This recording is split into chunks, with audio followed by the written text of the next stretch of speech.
An overcast and cooler day 9 here at Saints training camp. That's Seth Lewis. I'm Ricardo LeCompte. What was your biggest takeaway from practice, Seth? Well, it was kind of a slow practice, Yeah. right? But one of the better throws actually came from Tyler Shough, who ran with the first team. It was during their team period where he hit Chris Olave across the middle and kind of threaded the needle a little bit. Yeah, I thought Tyler Shuck with the ones, especially that sequence, I thought he had a really good pair of plays in that sequence. Not only that throw to Chris Olave, but the very next play went through his progressions and pulled it down and decided to run. And actually, that was the right choice for Tyler Shuck. Yeah, I felt like this practice overall, it was kind of like that ramp up from a day off. So really, I don't think as much energy was expended out there on that practice field. But granted, they're going to be scrimmaging Sunday. So I think that's part of the reason why they didn't really want to give them a really strenuous practice on Saturday. Now, they did go through some situational ball. First, they did situations where they were inside the 5 and seeing if they can move the ball there, get a first down before punting. And the other situation was a 4-minute offense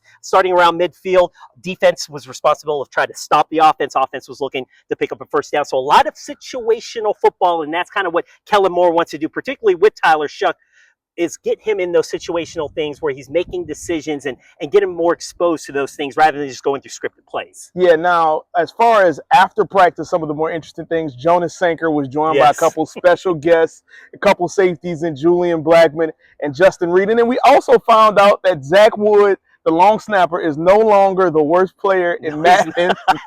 Blake Groupie delivered that message to us, especially to tell us he's a 79, the third best long snapper on the game, and finally getting some respect on his name. Yeah, the beef with Madden games are now over for Zach Wood. Now, the Saints will be back on the practice field Sunday, and once again, as I mentioned, they will be scrimmaging on Sunday. For Seth Lewis, I'm Ricardo LeCompte with an update from practice number 9.